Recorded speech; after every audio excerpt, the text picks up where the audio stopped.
The magnificent crystal dome of the Galactic Council chambers stretched endlessly above Ambassador David Ross as he stepped through the energy barrier that separated the judgment platform from the observation galleries. The translucent walls pulsed with alien light patterns, each rhythm representing the heartbeat of a different species among the thousands that comprised galactic civilization. Ross had prepared for this moment his entire diplomatic career, but nothing could have readied him for the sheer overwhelming presence of the assembled council. Floating platforms held representatives from species that defied human understanding. Crystalline beings of pure energy flickered beside insectoid creatures, whose compound eyes tracked his every movement. Tentacled forms that seemed to exist partially in other dimensions shared space with mechanical entities whose bodies appeared to be constructed from living metal. At the center of the vast amphitheater, High Chancellor Vorth of the Hegemon Empire raised 4 massive arms, each ending in claws that could crush a human skull. His voice thundered through the chamber's translation matrix, converting his words into the neural patterns understood by every species present. "Human representative," Vorth declared, his words carrying the weight of 10,000 years of galactic authority. "You stand accused of the most serious crime possible under Council law. Your species has been charged with developing prohibited weapons technology and violating the temporal restriction accords." Ross remained perfectly still, his hands clasped behind his back in the formal diplomatic posture that had been drilled into him at the Earth Foreign Service Academy. Around him, holographic evidence materialized in the air. Images of human research facilities intercepted communications, and what appeared to be classified military documents rotated slowly for all to see. "Furthermore," continued the Chancellor, "intelligence reports indicate that Earth has exceeded its authorized military capacity by constructing vessels that violate size and armament restrictions established in the Terra Accords." The accusation sent murmurs through the assembled representatives. The Terra Accords had been humanity's admission ticket to galactic civilization 15 years earlier. The treaty strictly limited Earth's military to defensive forces suitable for protecting a single star system. Any violation could result in complete expulsion from galactic society, or worse. Prime Minister Kaleth of the Zephyrian Trade Federation leaned forward on her platform, her bird-like features sharp with interest. "The evidence appears comprehensive, Chancellor. These weapons specifications suggest technology that could threaten established interstellar law." Ross studied the evidence, floating around him with the calm detachment of someone who had expected this moment for years. The documents were real enough, though they told only a fraction of the true story. He allowed a slight smile to cross his weathered features. "Honored Council," Ross began, his voice carrying clearly through the chamber's acoustic enhancers, "I acknowledge the charges you have presented. However, I believe there may be some fundamental misunderstandings about humanity's current situation that need to be addressed." Chancellor Vorth's primary eyes narrowed while his secondary optical organs continued to monitor the other council members. "There is no misunderstanding, human. Your species has violated the most basic laws governing galactic civilization. The Council has been remarkably patient with Earth's aggressive tendencies, but this evidence demands action." "Patient," Ross repeated, his tone thoughtful. "That's an interesting choice of words, Chancellor." He reached into his diplomatic pouch, a movement that caused several security drones to activate around the chamber's perimeter. From the pouch, he withdrew a simple communication device. "What I hold here," Ross announced, raising the device for all to see, "is humanity's formal response to these charges." He activated the communicator, and immediately every holographic display in the chamber flickered and changed. The Council's own security feeds were suddenly showing the space around their capital world. What they saw defied everything they thought they knew about human capabilities. The previously empty space around the planet shimmered and revealed itself to be occupied by thousands of vessels. Ships of designs no council member had ever encountered, bearing energy signatures that their most advanced sensors couldn't classify. The chamber erupted in chaos. Representatives from dozens of species began speaking at once, their translated voices creating a cacophony of disbelief and fear. The crystalline collective's representative pulsed with frantic light patterns while the mechanical hegemony's delegate emitted electronic screeches that hurt to hear. Chancellor Vorth slammed his massive fists against his platform's control panel, Impossible. Our sensors detect no fleet of that magnitude. This must be some form of deception. Ross waited for the noise to subside before responding. Your sensors, he said calmly, are detecting exactly what we want them to detect. The fleet you're seeing now has been in position around your capital for the past 6 months. We've been monitoring every council session, every private communication, and every military movement made by every member species during that time. The revelation sent a new wave of shock through the assembly. Several representatives began frantically checking their own security protocols, while others attempted to contact their home worlds. Ross observed their panic with professional interest. The evidence you've presented, Ross continued, gesturing toward the holographic displays that had shown humanity's alleged violations, represents a carefully constructed intelligence test. We wanted to see how long it would take your surveillance networks to detect our activities, and more importantly, how you would respond when you found them.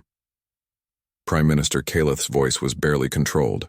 You're saying this was all planned? The violations, the weapons research, everything? The violations were real, Ross confirmed. The weapons research was real. What wasn't real was the assumption that you were observing humanity's actual military capabilities. He gestured toward the displays showing the massive fleet surrounding the capital world. What you're seeing now is less than 5% of Earth's current naval strength. The silence that followed was broken only by the ambient hum of the chamber's life support systems. Representatives who had ruled star systems for millennia found themselves speechless as they tried to process the implications of what they were hearing. Chancellor Vorth's breathing apparatus worked over time as he struggled to maintain his composure. Even if what you claim is true, you cannot believe that one species can stand against the combined might of the entire Galactic Council. We command the loyalty of over 8,000 worlds. Ross reached into his diplomatic pouch once more, this time withdrawing a data tablet. Actually, Chancellor, I have some interesting information about that loyalty you mentioned. He activated the device, and new displays materialized throughout the chamber. The screens showed communication intercepts, financial records, and military deployment data from every major council member. The information revealed a web of betrayals, secret alliances, and planned rebellions that made several representatives shift uncomfortably on their platforms. The Hegemon Empire, Ross read from the data as casually as if he were delivering a weather report, has been secretly funding separatist movements in 3 different sectors, while simultaneously negotiating weapons deals with the Council's primary enemies. The Zephyrian Trade Federation has been manipulating resource prices to destabilize smaller member worlds. The Crystalline Collective has been conducting illegal experiments on primitive species in violation of 7 different treaties. Each accusation was accompanied by irrefutable evidence displayed on the chamber's screens, communication logs, financial transactions, surveillance footage that showed activities the council members thought were completely secret. The truth, honored council, Ross said, his diplomatic mask finally slipping to reveal something far more dangerous underneath, is that the galactic government you represent is already dead. It's been dead for years.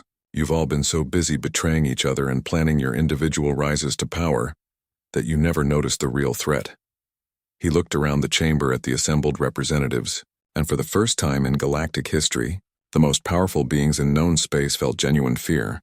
Humanity has been watching your civilization tear itself apart from within while we prepared for the day when we would step in to restore order.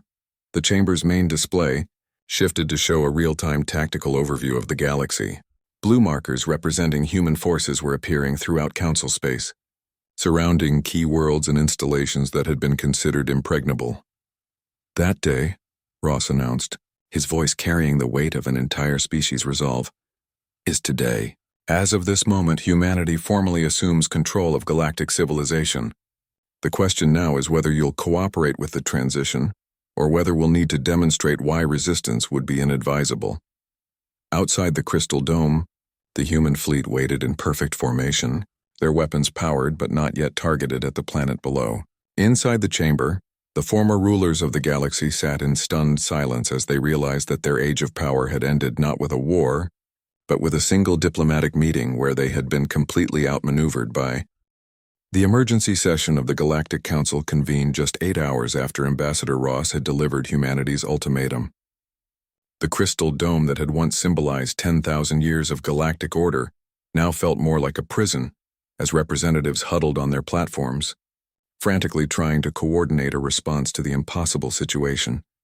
Chancellor Vorth paced his platform with nervous energy, his four massive arms gesticulating wildly as he spoke. The situation reports are getting worse by the hour.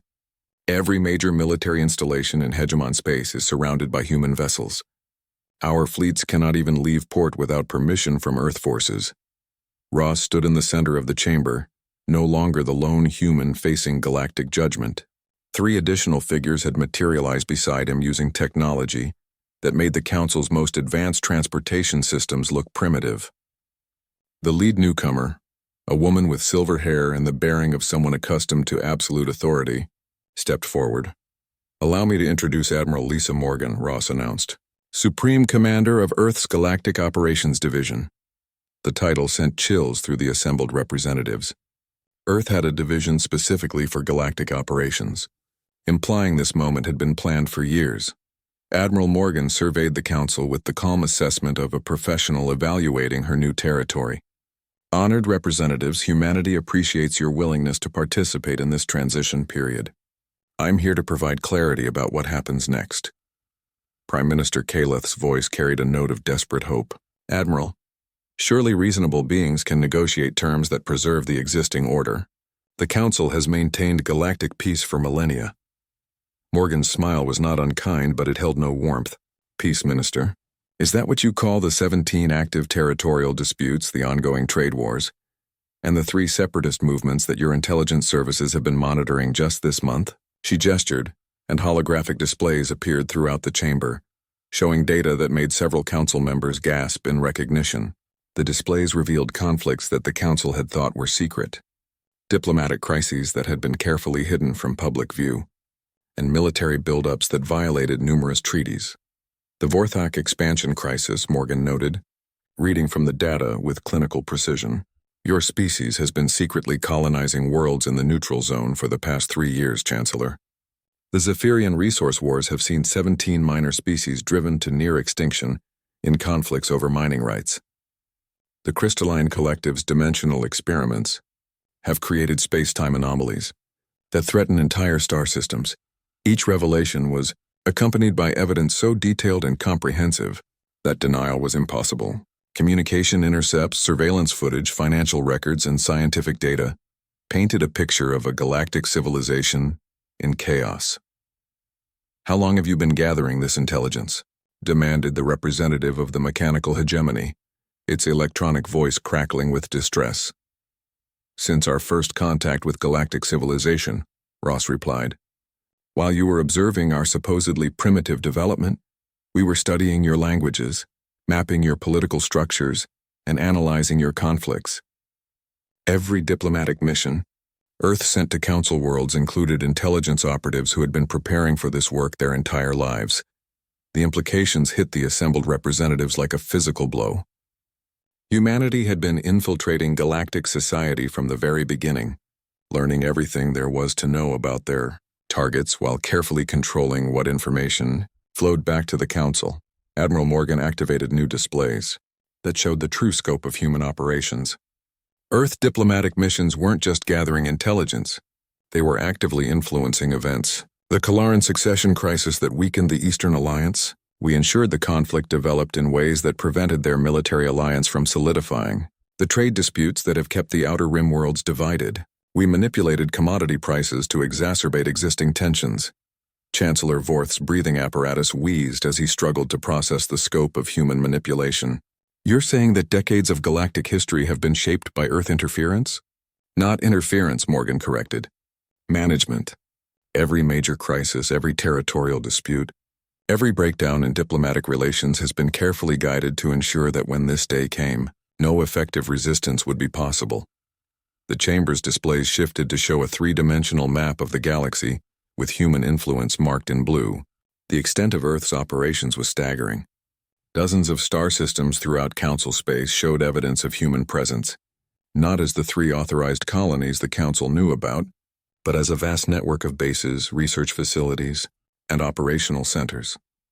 The mining operation on Kepler 452c that you approved as a joint human-Vorthak venture, Ross noted, highlighting one system, has actually been producing weapons-grade materials for Earth's military expansion. The research station orbiting Tau Ceti that studies supposedly harmless stellar phenomena has been developing the gravitational weapons that destroyed the Kethmoran fleet this morning. The mention of the Kethmoran fleet's destruction sent new waves of panic through the assembly. Reports had been filtering in throughout the session about the complete annihilation of one of the galaxy's most powerful naval forces. The idea that it had been accomplished by weapons developed under Council oversight was terrifying. The agricultural colonies in the Perseus Arm, Morgan continued, have been manufacturing biological agents capable of targeting specific genetic markers found only in Council member species. The cultural exchange centers that your species have, praised as examples of interstellar cooperation, have been psychological research facilities studying how to predict and control the behavior of different alien populations. Prime Minister Kaleth stood shakily on her platform. This level of deception, the planning required. How many humans are involved in this conspiracy? Ross and Morgan exchanged a look that spoke of shared knowledge accumulated over decades of preparation. Minister, Ross replied, this isn't a conspiracy. This is the official policy of the United Earth government, supported by 97% of our population and implemented by our most dedicated citizens. Admiral Morgan nodded toward the displays, showing real-time tactical information from across the galaxy. Every human citizen who volunteered for off-world assignments knew they were participating in humanity's preparation for this day. Our teachers are traders. Our researchers are diplomats, all of them understood that they were laying the foundation for Earth's assumption of galactic leadership, the revelation that Earth's entire interstellar presence had been a carefully orchestrated preparation for conquest left the Council representatives speechless. They had thought they were dealing with a young species struggling to find its place in galactic civilization. Instead, they had been systematically studied, infiltrated, and outmaneuvered by beings who had been planning their downfall from the moment of first contact. The question now, Morgan said, her voice taking on the tone of someone delivering a business presentation, is how we proceed with the integration of existing governmental structures into Earth's administrative framework. She activated a new set of displays showing organizational charts and administrative procedures. Humanity has no interest in destroying the galaxy's existing civilizations. We've invested too much time studying your cultures and capabilities to waste them through unnecessary conflict. What we're offering is efficiency, stability, and genuine peace under competent leadership. The displays showed detailed plans for maintaining the essential functions of galactic civilization while eliminating the sources of conflict that had plagued the galaxy for millennia, trade routes optimized for maximum efficiency, resource allocation systems designed to eliminate scarcity-based wars, and communication networks that would prevent the misunderstandings that had sparked countless diplomatic crises. Your species will retain their homeworlds and cultural autonomy, Morgan explained. What changes is the elimination of the political structures that have kept you in constant conflict with each other. No more territorial disputes over resources that can be synthesized or redistributed. No more trade wars over routes that can be optimized for everyone's benefit. No more military buildups to defend against neighbors who will no longer have reason to be your enemies. Chancellor Vorth found his voice despite his shock. And if we refuse this generous offer? Admiral Morgan's expression didn't change, but her next words carried the weight of absolute certainty.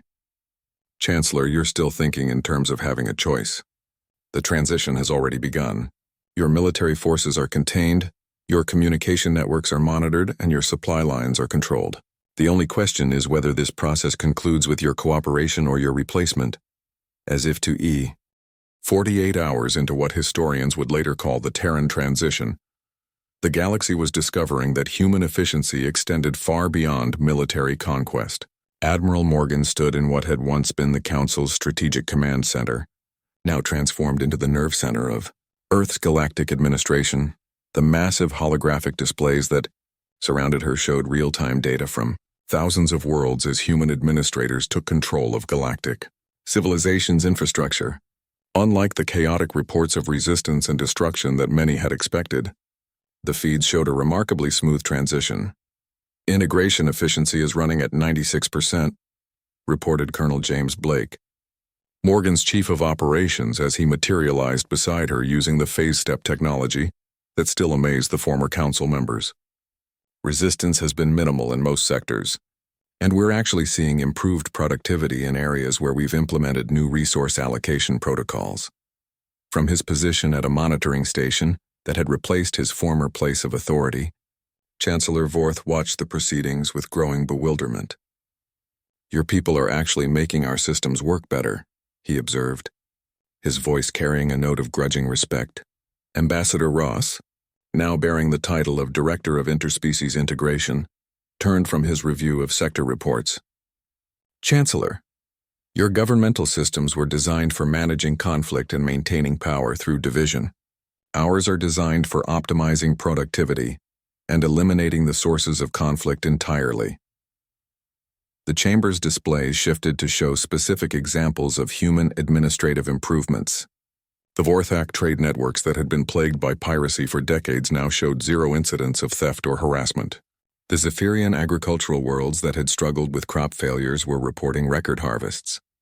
The Crystalline Collective's research stations were achieving breakthrough results at unprecedented rates.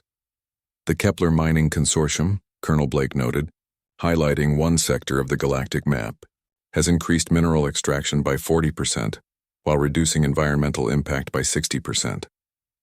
"We introduced automated systems and safety protocols that your previous administrators had dismissed as too expensive to implement." Prime Minister Kaleth studied the data with the attention of someone trying to understand a completely new form of governance. "These efficiency improvements, they're happening across every sector simultaneously. How is such coordination possible?" Admiral Morgan smiled, and for the first time since the conquest began, it seemed genuinely pleased rather than calculated. "Minister, you're seeing the result of 50 years of preparation and planning. Every human administrator taking control of galactic systems has been trained specifically for their assigned role. We didn't just plan the conquest, we planned the peace." The displays now showed the scope of human preparation in detail. Training facilities on Earth where thousands of specialists had learned alien languages, studied foreign cultures, and mastered the administrative requirements of governing interstellar civilization. Mock installations where human operators had practiced managing the exact systems they were now controlling across the galaxy. "Every trade route optimization you're seeing," Ross explained, "was calculated years ago by our economic analysis teams. Every security improvement was designed by specialists who had studied your existing defense networks for decades.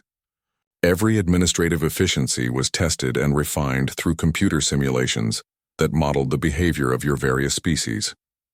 The representative of the mechanical hegemony, its electronic consciousness processing information at superhuman speeds, spoke with something approaching wonder. "You have solved problems in days that we have struggled with for centuries. The communication lag that has plagued intersector coordination for millennia, your quantum relay network eliminates it entirely." "Because," Colonel Blake replied, "we approached your problems from outside the assumptions that created them. Your species have been trying to govern a galaxy using methods designed for single-planet civilizations. We designed our system specifically for interstellar administration from the beginning."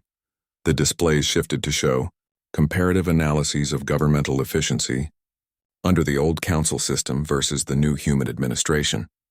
The improvements were staggering. Resource allocation efficiency up by 300%, intersector crime down by 70%, and administrative response times improved by orders of magnitude. The Outer Rim territories, Admiral Morgan noted, have gone from receiving council attention perhaps once every 5 years to having real-time administrative support available at all times. The result is that regions that were effectively lawless are now more stable and prosperous than the core worlds were under your old system, Chancellor. Forth's massive frame seemed to deflate as he processed the implications. "You're saying that in less than 2 days you've created a more effective government than we managed in 10,000 years. "We're saying," Ross corrected, "that we've implemented the government we spent 50 years designing specifically to replace yours. This isn't improvisation, Chancellor. This is the execution of the most comprehensive political project in galactic history." New reports began flowing into the command center, but unlike the crisis updates that had characterized council operations, These showed systematic improvements across every aspect of galactic civilization. Scientific research projects were producing results at unprecedented rates as human coordinators eliminated bureaucratic barriers and optimized resource allocation. The Joint Ethereal Vorthak Research Initiative, studying quantum field manipulation, Colonel Blake reported, has achieved in 36 hours what your previous collaboration predicted would take 3 years. By eliminating the territorial disputes over laboratory access and standardizing equipment protocols, we've accelerated their work by a factor of 20. The implications were staggering. Technologies that would have taken decades to develop under the old system were becoming available in months. Medical advances that could save billions of lives were no longer delayed by interspecies politics and resource competition. Prime Minister Kaleth found herself leaning forward with genuine interest. The Kalaran plague that has devastated the eastern sectors for the past 2 years. Your medical teams are claiming they can have a cure ready within weeks. The cure has been ready for 18 months, Admiral Morgan replied matter-of-factly. What delayed its deployment was the dispute between the Crystalline Collective and the Hegemony Empire over who would control the distribution rights. We've eliminated that obstacle and begun immediate deployment to affected worlds. The revelation that political conflicts had prevented life-saving medical treatment from reaching plague victims sent waves of shock through the assembled former council members. They were beginning to understand that their system hadn't just been inefficient. It had been actively harmful to the civilizations they had claimed to serve. The truth is, Ross said, addressing the gathered representatives, that galactic civilization has been operating at perhaps 20% of its potential efficiency for the past several millennia. Most of your problems weren't unsolvable, they were simply profitable for someone to maintain. The displays now showed detailed analyses of how various crises and conflicts had been artificially prolonged by species that benefited from the chaos, arms dealers who sold weapons to both sides of territorial disputes, resource cartels that maintained artificial scarcity to inflate prices, and political factions that gained power by exploiting interspecies tensions. Under human administration, Admiral Morgan explained, these conflicts ceased to be profitable because we control the economic incentives that created them. When resources are allocated based on need rather than political influence, when scientific research is shared rather than hoarded, when military forces exist to protect rather than to threaten, the galaxy becomes a fundamentally different place. Colonel Blake activated a projection showing the galaxy as it would exist after 1 year of human administration. The image was breathtaking. Trade flowing efficiently between species that had been enemies for millennia, joint research projects producing technological marvels, and exploration missions pushing into regions that had been too dangerous to approach under the old system. This is what we're offering, Ross said, gesturing toward the projection. Not subjugation, but optimization. Not conquest, but competence. Your species retain their cultures, their homeworlds, and their dignity. What they lose is the burden of constant conflict and the waste of perpetual inefficiency. The representative of the Chitanus Empire, its compound eyes reflecting the holographic displays, spoke with something approaching wonder. You're showing us a galaxy at peace. Not the peace of exhaustion after war, but the peace of problems actually being solved. Exactly. Admiral Morgan confirmed benefits will compound exponentially. She activated a new display showing longer-term projections that left the assembled representatives speechless. Technological advancement rates that would make current scientific progress. 2 weeks after the Terran transition began, the galaxy was experiencing something unprecedented in recorded history. Genuine stability. The former Galactic Council chambers had been transformed into a collaborative governance center where species that had fought each other for millennia now work together as partners in an enterprise none of them could have imagined.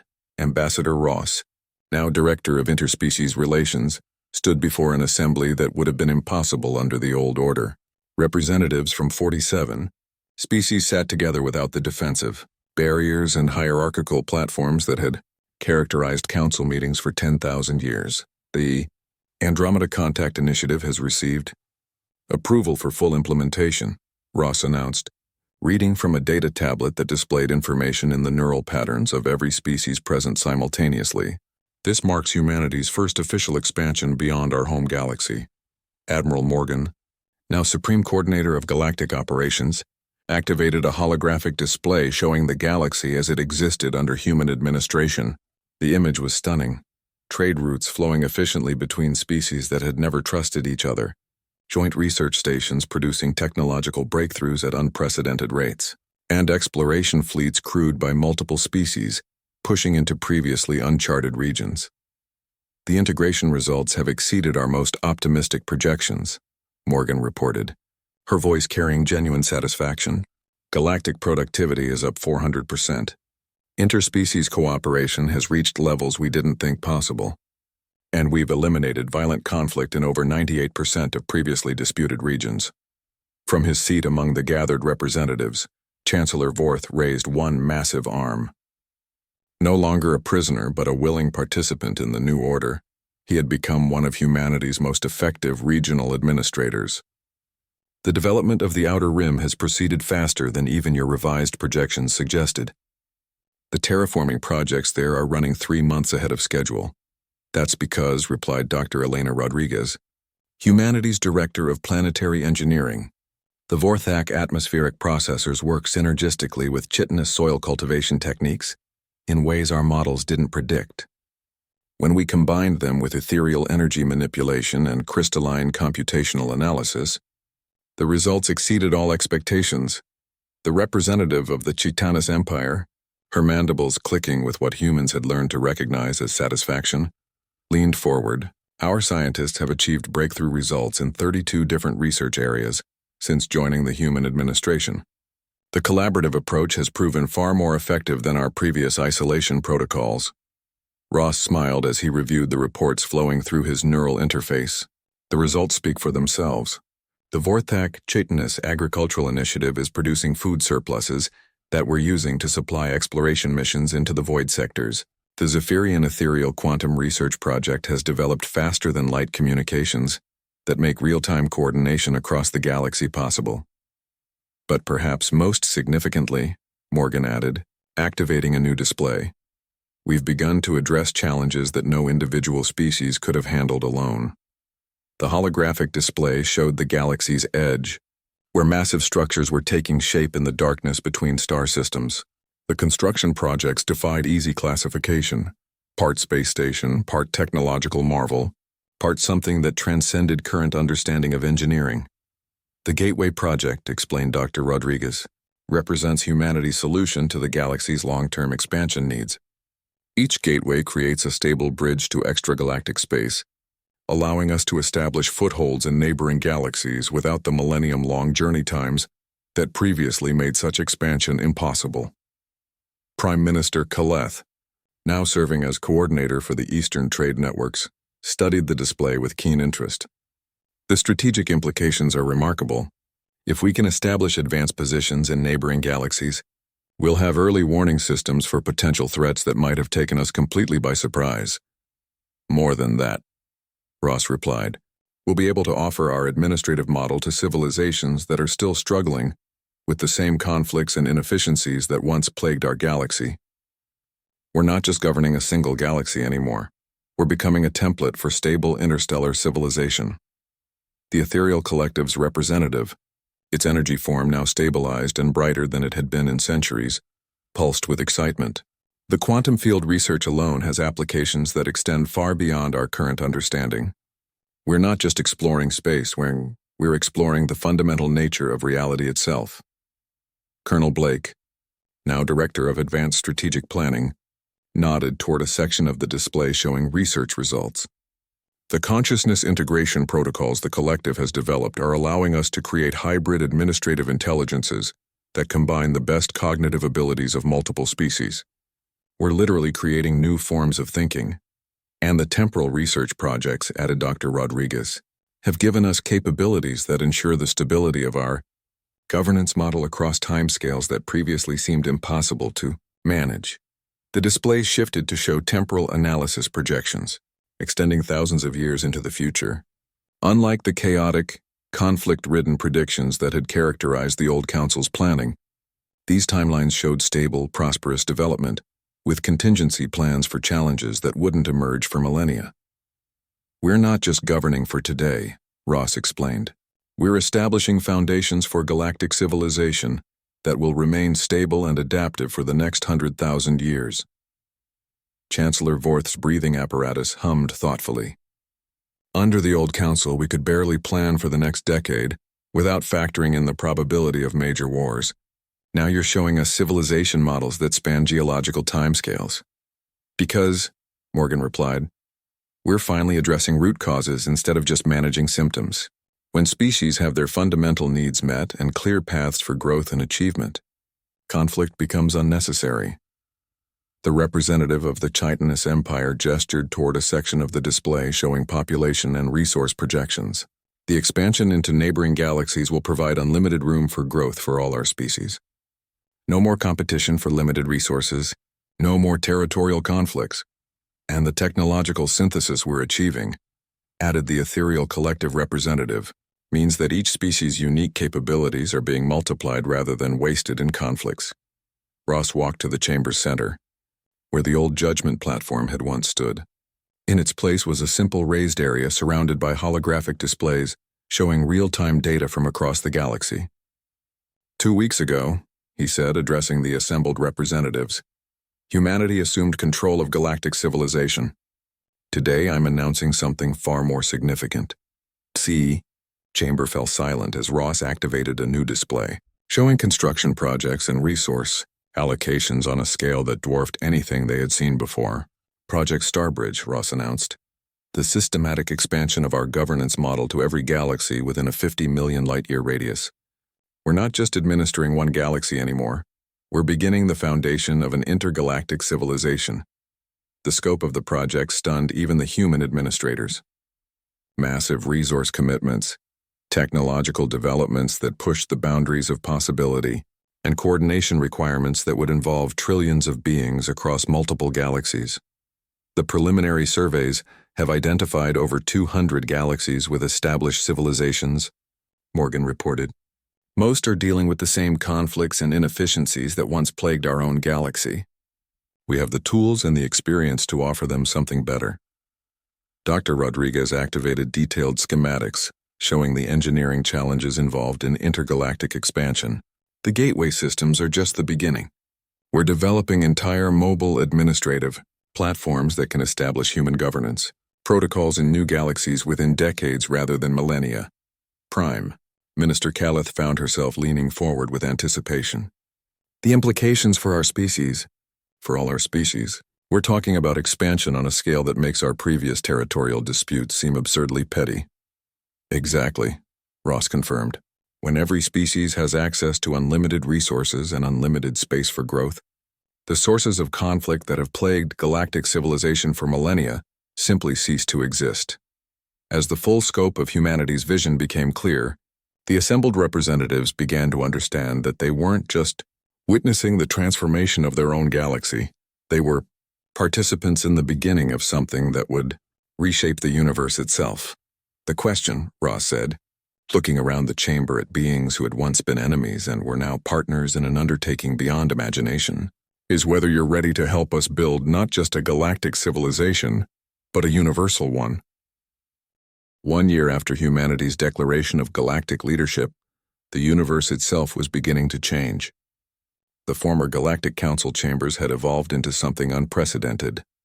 The central command center for the first truly universal civilization in known history, Ambassador Ross, now bearing the title of Universal Coordinator, stood before a gathering that represented not just the original 47 species of their home galaxy, but delegates from over 300 different civilizations spanning 17 different galaxies. The chamber had been expanded using spacefolding, technology that allowed beings from across the universe to participate in real-time governance. The Omega Gateway Network has achieved full operational status, Ross announced. His words simultaneously translated into the communication methods of hundreds of different species. We now have instantaneous travel and communication capabilities spanning a sphere of influence containing over 50 billion inhabited worlds. Admiral Morgan, now Supreme Coordinator of Universal Operations, activated displays that showed the scope of human expansion in stunning detail. Where once there had been a single galaxy struggling with internal conflicts, Now there was a network of galaxies working together with unprecedented efficiency and cooperation. The integration statistics continue to exceed our projections, Morgan reported, her voice carrying the satisfaction of someone who had witnessed the impossible become routine. Universal productivity is up by orders of magnitude that our original models couldn't even calculate. We've eliminated large-scale conflict across 96% of our administrative region, and the remaining conflicts are being resolved through mediation rather than warfare. Chancellor Vorth, now serving as regional administrator for the hegemony sector, gestured toward displays showing construction projects that spanned entire galactic clusters. The Universal Habitat Initiative has exceeded all expectations. We're not just terraforming worlds anymore. We're creating entire artificial galaxies designed specifically for optimal living conditions for every known form of life. Dr. Rodriguez, now Director of Universal Engineering, nodded enthusiastically.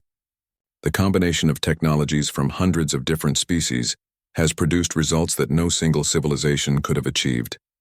We're not just managing the universe, we're improving it.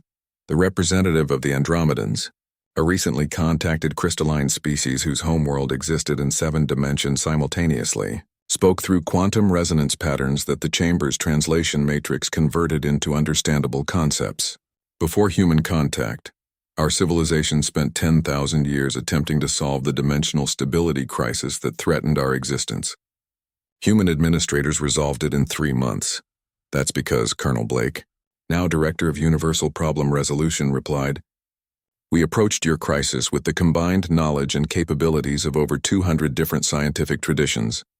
Problems that seem impossible to solve in isolation become manageable when you have access to universal resources and perspectives." Ross smiled as he reviewed the constant stream of success reports flowing through his enhanced neural interface. The Magellanic Cloud Collective's population crisis has been resolved through habitat expansion. The Triangulum Galaxy's resource scarcity has been eliminated through matter synthesis technology. The Void Dweller civilization has been provided with stable anchor points that allow them to interact safely with normal space-time. But perhaps most importantly, Morgan added, activating displays that showed the full scope of humanity's ultimate achievement, we've begun to address challenges that threaten the universe itself. The holographic displays showed projects operating on scales that defied comprehension. Massive installations designed to stabilize the expansion rate of the universe, energy networks that harvested power from the quantum foam of spacetime itself, and research stations investigating the fundamental laws of reality with the goal of optimizing them for life and prosperity. The Universal Stability Project, Dr. Rodriguez explained, represents our response to the heat death problem. By the time the universe would naturally reach maximum entropy, we'll have developed technologies that allow us to reset local regions of spacetime, essentially creating renewable pockets of usable energy and matter. The implications left even the most advanced civilizations in the assembly speechless. Humanity was not just governing the universe, they were preparing to preserve it indefinitely. Prime Minister Kaleth, now coordinator of Universal Trade Networks, found her voice first. You're talking about making the universe itself sustainable, eliminating not just scarcity and conflict, but the ultimate limitation of entropy itself. Exactly, Ross confirmed. When we declared war on the Galactic Council 1 year ago, we weren't just seeking to replace an inefficient government. We were beginning the process of optimizing reality itself for the benefit of all conscious life. The Ethereal Collective's representative, now serving as Director of Consciousness Research, pulsed with patterns that conveyed profound satisfaction. The research into fundamental consciousness has revealed possibilities we never imagined. We're not just preserving civilizations, we're discovering ways to enhance the capacity for thought, creativity, and experience itself. Colonel Blake activated displays showing the results of consciousness enhancement research. We've developed protocols that allow different forms of sentience to share experiences directly. Beings that think in ways that are completely alien to each other can now understand and appreciate those differences, rather than fearing them. The result, added the representative of the Chitanus Empire, now regional coordinator for biological systems, is a universe where every form of consciousness can contribute its unique perspective to our collective understanding. We're not just achieving peace, we're achieving genuine enlightenment on a universal scale. Ross walked to the center of the vast chamber, where holographic displays showed real-time data from trillions of worlds across hundreds of galaxies. 1 year ago, humanity stood before a failing galactic government and declared that we could do better. Today we've proven that statement correct beyond our wildest expectations. He gestured toward displays showing the universe as it now existed under human administration, galaxies connected by networks of cooperation rather than divided by competition, species working together to solve problems that had once seemed impossible, research projects that promised to unlock the deepest mysteries of existence itself. But this is still just the beginning, Morgan announced, activating displays that showed projects so ambitious they made the current universal administration look modest by comparison. Project Transcendence represents our next phase, the systematic exploration and optimization of parallel universes and alternate dimensions of reality. The scope of humanity's vision left the assembled representatives in awed silence. They were no longer talking about governing galaxies or even universes, but about achieving mastery over the entire multiverse of possible realities. The preliminary research has confirmed the existence of infinite parallel universes, Dr. Rodriguez reported. Many contain variations of our own civilizations facing similar challenges. Others contain forms of life and intelligence that we cannot yet comprehend. All of them represent opportunities for learning, growth, and expansion. Chancellor Vorth's massive frame seemed to vibrate with excitement. You're proposing to extend human administration across infinite realities? To solve the problems not just of our universe but of every possible universe? We're proposing, Ross replied, to complete the work we began when we first declared humanity's intention to improve upon the existing order. Every consciousness that exists anywhere in any reality deserves the opportunity to reach its full potential. Every civilization deserves competent leadership and efficient resource allocation. Every universe deserves to be optimized for the flourishing of life and intelligence. As the full implications of humanity's ultimate goal became clear, the assembled representatives began to understand that they were not just participants in the governance of their own universe, but founding members of something unprecedented, a multiversal civilization dedicated to the optimization of all possible realities. The question, Ross said, addressing beings from hundreds of different species across dozens of different galaxies, is the same one we asked 1 year ago, but on a scale that encompasses all possible existence. Are you ready to help us build, not just a universal civilization, but a multiversal one? The response came not just from the chamber, but from across the universal communication network that now connected every cogement chamber prepared to become the administrators of infinite universes, guided by the remarkable species that had turned a declaration of war into the foundation of eternal peace across all possible worlds. The war that had lasted a single day had become the beginning of an empire at BOI,